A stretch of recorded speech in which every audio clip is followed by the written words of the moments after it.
The morning began with little romance calling at the door. The cat food was found completely wet. It was unclear whether it rained or snowed last night. Rainy weather is often both cloudy and sunny. Earlier, someone mentioned creating a place where stray cats can eat and stay out of the wind and rain. Spring has arrived. The rainy season is approaching. No more delay. Work was started in the afternoon. Some pieces of wood we got from a neighbor's place. The design was roughly planned out. And digging began to form the pit. A branch was placed into position. It was then filled in. The principle was the same as building a house. The foundation came first. 4 pieces of wood were used as support pillars. 4 pieces of wood alone are definitely not enough. Additional wood was ordered, and the owner was very kind. Each time, the wood was carried into the yard with help. The 3rd pillar was being fixed. Before the supports were finished, dinner was already being called. Home-cooked food was enjoyed today. It was already dark after dinner. A small light was found. The final support was completed.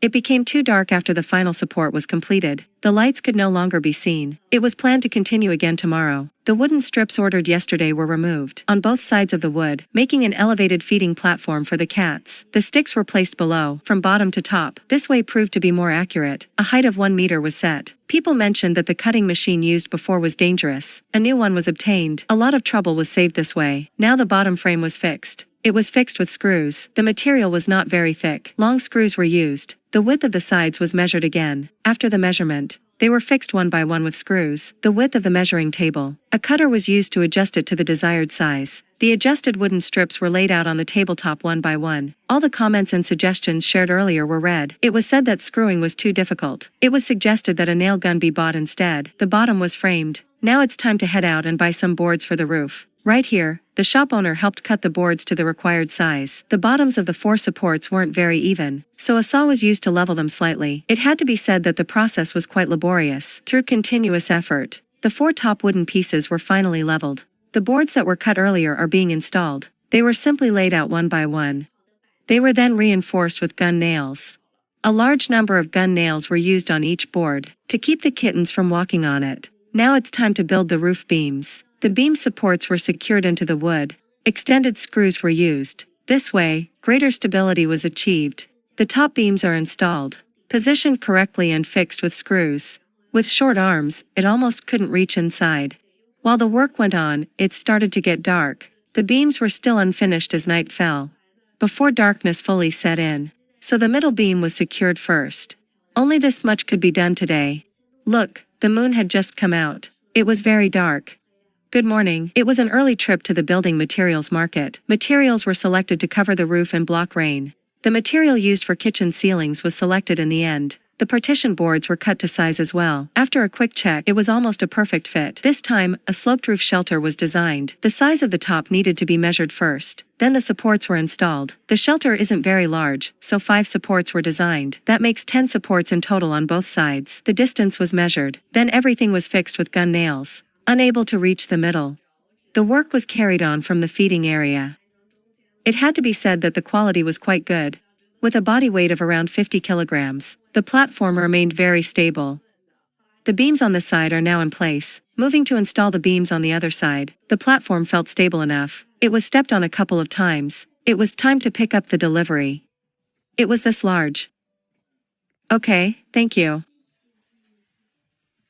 All right, it could be taken away. The thatch ordered online has arrived. This was prepared for the ceiling. Looking at this design, it actually looks quite nice. It was real straw. The straw would be the final layer covering the roof. Next, the middle beam was installed. A few cross beams were added in the middle. This made the ceiling stronger. Some playful cats especially love climbing onto the roof. Stability and strength are always the priority when building. It wouldn't matter even if they jumped on it. The entire frame structure is now complete. The next step was installing the roof. It was said by the owner that this material was waterproof, so it was laid down with confidence.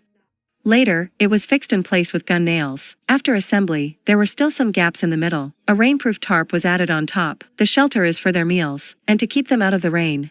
This waterproof step was therefore very important. A careful check confirmed there were no gaps around. The roofing was started. Looking at it, this shelter kind of looks like a wild person's house. It looks somewhat primitive, like a simple indigenous dwelling. The house was basically finished. In the middle, an extra fence was added. A small ladder was also installed for them. The roof was looked over once more. Looks fairly strong and stable. This staircase was made with hemp rope for climbing up. The hemp rope looks nice and also lets them get some exercise. After that, a fence was added to prevent the cat bulls from falling. It turned out just as expected. These cats really do climb onto the roof. There were already 4 cats up there. Luckily, the roof net is quite sturdy, otherwise, it would have collapsed after a few steps. All around, the same type of fence was added for them. A small opening was left at the staircase, so they could go in and out freely. It was finally finished. After tidying up, this is the final look. A sheltered place for the cats to eat, protected from wind and rain. Do you like it?